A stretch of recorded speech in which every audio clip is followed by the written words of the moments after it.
The longtime leader of Republicans in the Illinois House recently resigned his leadership post, and now Jim Durkin of Western Springs is also stepping down after 24 years in the state legislature. That frees him up a bit to talk about the state of the party and politics here in Illinois.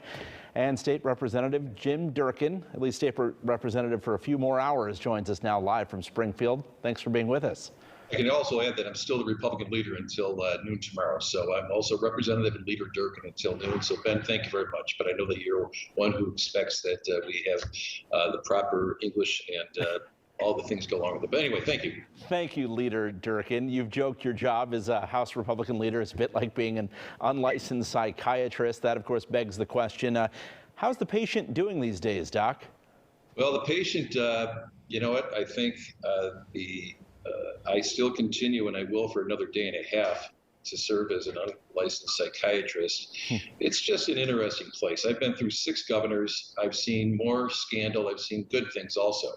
But I can tell you that the people that come into this body, they're different. They have from different parts of the state. They have different attitudes. They have different priorities. And I respect that completely.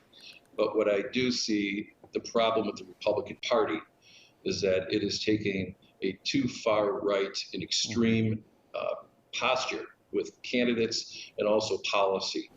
And I come from the school that you win with addition and not subtraction.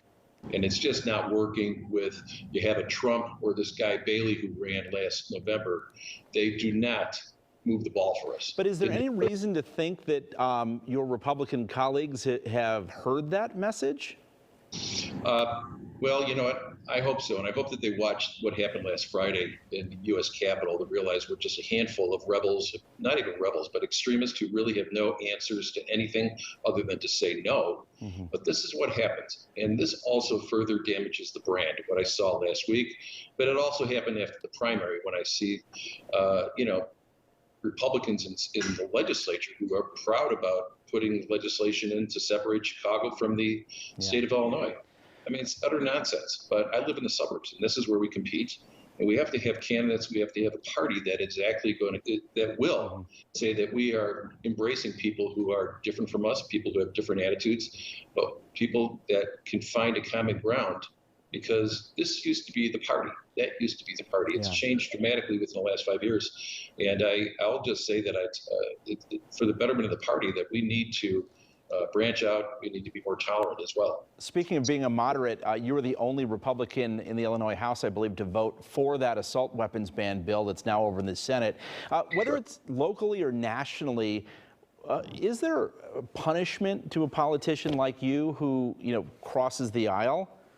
You know, this isn't the first time that I've ever done that, but I've also worked with the Democrats in my career. And I did this 3 years ago with Governor Pritzker. After four rough years with Governor Rauner, I wanted to work with a new governor just to say that we can get things done together. And I was punished for that, but that's the right thing to do, and I'm proud of that. The particular issue regarding assault weapons, it should not be a political issue. If you had at least paid attention a little bit to the news over the last 3 years and seen what has happened in schools where young men or even older ones who are clearly they're clearly unbalanced, but they're legally able to access military weapons with large capacity magazines, and they take it out in the worst of places, whether it's schools, movie theaters, or malls. And this guy in Highland Park, some people have said that even if we passed this law, it wouldn't have changed anything. But the fact is, if this law was in place, the one which I voted on last week, he would have not have been able to legally purchase that firearm, nor would he be able to purchase that large capacity magazine. So I come from a different world. I look at this differently than some of my friends downstate. But the Second Amendment, like any other amendment, is not, it's subject to interpretation. It evolves, and nothing is, it is not just black and white. Right. So I'm going to let the courts make a decision on whether or not, at some point, whether or not this does violate the Second Amendment. But I will do everything I can to keep people safe and to keep people who have bad thoughts in their mind from getting access to these weapons so easily, like this Highland Park shooter did. Jim Durkin, after nearly a quarter century in the Illinois legislature, thank you for your service. Your desk is as clean as I've ever seen it. And it's the last time you'll see it like this. All right. Thank you. Appreciate it.